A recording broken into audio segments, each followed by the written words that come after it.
दोस्तों, आज के इस विश्लेषण में हम सीधे समुद्र की उन गहराइयों में उतरेंगे जहां एक प्राचीन पौराणिक कथा विज्ञान से जा टकराती है। इतिहास, रहस्य और मरीन आर्कियोलॉजी का ये एक ऐसा संगम है जो सच में हैरान कर देने वाला है। तो बिना किसी देरी के चलिए इस सफर को शुरू करते हैं। जरा उस टेंशन और एक्साइटमेंट की कल्पना कीजिए। साल था 1983। मरीन आर्कियोलॉजिस्ट की एक टीम अरब सागर की गहराइयों में डाइव करती है और अचानक उनके सामने विशाल ज्यामितीय आकृतियां और तराशे गए पत्थरों की दीवारें आ जाती हैं। ये आकृतियां इतनी सटीक थीं कि ये प्राकृतिक तो बिल्कुल नहीं हो सकती थीं। इस एक खोज ने सदियों पुरानी धारणाओं को पूरी तरह से हिला के रख दिया। इस अंडर वाटर डिस्कवरी की अहमियत को समझने के लिए हमें सबसे पहले द्वारका की पौराणिक कथा को समझना होगा। देवताओं द्वारा बनाया गया एक स्वर्णिम महानगर। भागवत पुराण जैसे प्राचीन ग्रंथों की माने तो भगवान श्री कृष्ण ने इस भव्य नगरी का निर्माण करवाया था, वो भी उस जमीन पर जो समुद्र देव ने दी थी। और ध्यान दीजिए इस नंबर पर, 9 लाख।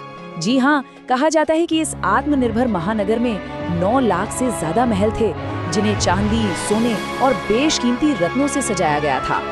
लेकिन इन ग्रंथों में एक अजीब और दर्दनाक घटनाक्रम का भी जिक्र है। एक लंबा सिलसिला चला। रानी गांधारी का श्री कृष्ण के वंश को श्राप, फिर ऋषियों द्वारा सांप को एक लोहे का मूसल पैदा करने का श्राप, फिर उस मूसल को पीस कर समुद्र में फेंक दिया गया। एक मछली ने उस टुकड़े को खाया, जिससे एक शिकारी ने तीर बनाया और वही तीर आखिरकार श्री कृष्ण को लगा। कहा जाता है कि उनके देह त्यागते ही समुद्र ने इस पूरी स्वर्ण नगरी को अपने अंदर निगल लिया। सदियों तक इस शानदार पतन को सिर्फ एक धार्मिक मिथक माना गया, लेकिन फिर शुरू हुई इस खोए हुए शहर की तलाश, जिसने संदेह करने वालों को एक सीधी चुनौती दी।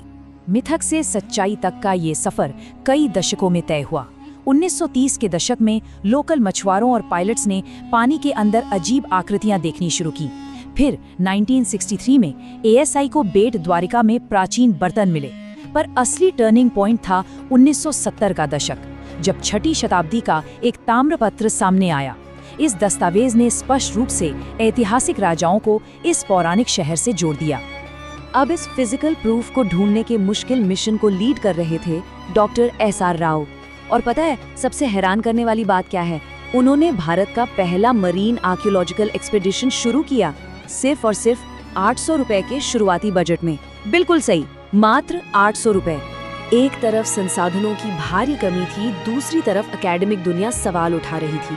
लेकिन उनकी टीम पीछे नहीं हटी। कई बार डाइव करने के बाद उन्होंने समुद्र के ठीक नीचे एक विशाल 560 मीटर लंबी आर्टिफिशियल दीवार, 30 से ज्यादा खंबे और एडवांस तकनीक वाले 3 छेद वाले लंगर खोज निकाले। और जब इन चीजों की कार्बन डेटिंग हुई तो ये कलाकृतियां 1500 से 3000 ईसा पूर्व की निकली।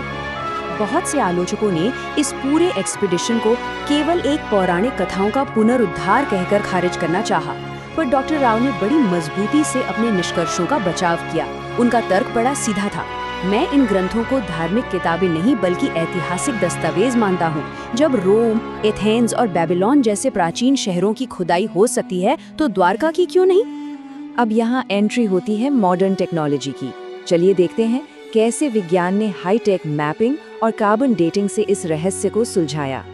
साल 2001 आते आते हाईटेक एडवांस सोनार का इस्तेमाल शुरू हुआ। एक विशाल 4000 स्क्वायर मीटर के इलाके का मैप तैयार किया गया।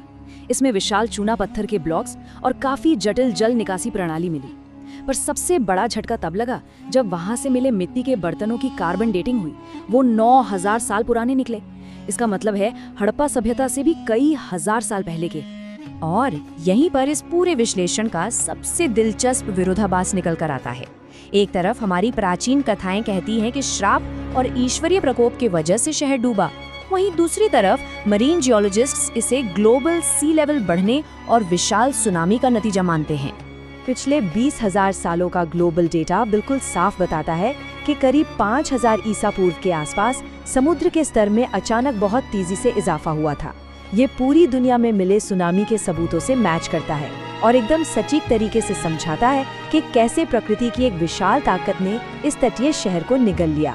तो चलिए देखते हैं कि जहां आस्था और इतिहास मिलते हैं, वहां आज द्वारिका की विरासत के क्या मायने हैं। इस जगह की अहमियत को पूरी दुनिया ने 2024 की शुरुआत में देखा। भारत के प्रधानमंत्री ने इस अंडर वाटर साइट तक खुद स्कूबा डाइव किया और समुद्र के तल पर इन प्राचीन खंडरों की नींव को मोरपंख अर्पित किए। ये इस वैज्ञानिक रूप से प्रमाणित विरासत को श्रद्धांजलि देने का एक ऐतिहासिक पल था। आखिर में ये 90 सालों की लंबी खोजी यात्रा कल्चरल मेमोरी यानी सांस्कृतिक स्मृति का एक बेहतरीन उदाहरण है। ये कंसेप्ट ये दिखाता है कि कैसे कोई समाज अपनी ऐतिहासिक सच्चाइयों को पीढ़ी दर पीढ़ी कथाओं के रूप में जिंदा रखता है और तब तक रखता है जब तक कि विज्ञान के पास उन्हें वेरीफाई करने के टूल्स ना आ जाएं। तो इन विशाल अंडर वाटर दीवारों को देखकर और इस पूरे सफर को समझने के बाद एक बड़ा ही गहरा सवाल जहन में आता है।